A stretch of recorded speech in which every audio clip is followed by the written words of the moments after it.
ಅಲ್ಲಿಂದ ನಂದಿಯನ್ನು ವೀಕ್ಷಿಸಿದ್ವಿ. ಅಲ್ಲಿಂದ ಮುಂದೆ ಎಲ್ಲಿಗೆ ಹೋಗ್ತಾ ಇದ್ವಿ, ಸಂಪೂರ್ಣವಾದಂಥ ವಿನ್ಯಾಸವನ್ನು ನೋಡಿದ್ರೆ ಗೊತ್ತಾಗುತ್ತೆ. ಅದರ ಮಧ್ಯದಲ್ಲಿ ನಮಗೆ ವಾವ್, ಬೆಳಕು ಹೀಗೆಲ್ಲ ಕಾಣಿಸೋದು ಸಾಧ್ಯನ?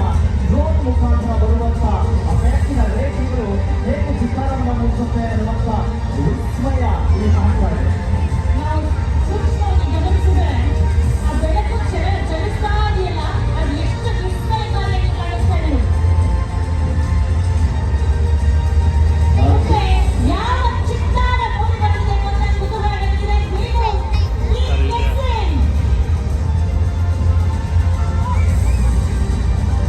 ಓಕೆ, ನೋಡ ಯಾರು ಗೆಸ್ ಮಾಡಿ ಹೇಳೋದಾದ್ರೆ ಹೇಳಿ, ಮುಂದೆ ಏನು ವಿನ್ಯಾಸ ಬರುತ್ತೆ ಆಕಾಶದಲ್ಲಿ, ಡ್ರೋನ್ ಬೆಳಕಿನ ವಿನ್ಯಾಸದಲ್ಲಿ ಹೇಗೆ ಕಾಣುತ್ತೆ? ಒಂದ್ಸಲ ಜೋರಾಗಿ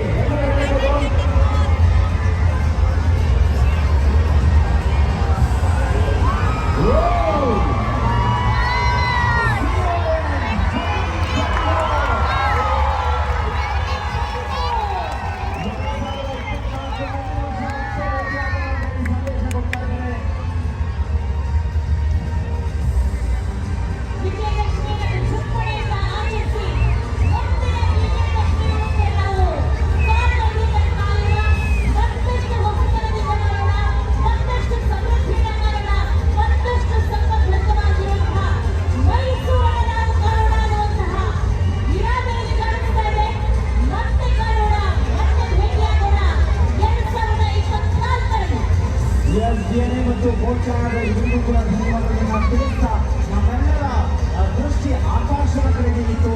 ಆದರೆ ನಮ್ಮ ದೃಷ್ಟಿ ಎಲ್ಲ ಕೂಡ ಮತ್ತೆ ಈ ಬನ್ನಿ ಮಂಟಪದ ಕ್ರೀಡಾಂಗಣದ ಕಡೆಗೆ ನಾವು ನೋಡಬೇಕು. ಏನ್ ಬರುತ್ತೆ, ಏನಾಗುತ್ತೆ, ಮತ್ತೆ ಅದರ ವಿಚಾರಗಳನ್ನು ತಿಳಿಸೋದಕ್ಕೆ ಮುಂದುವರಿಸ್ತಾ ಇದೆ ಮಾತುಗಳನ್ನು.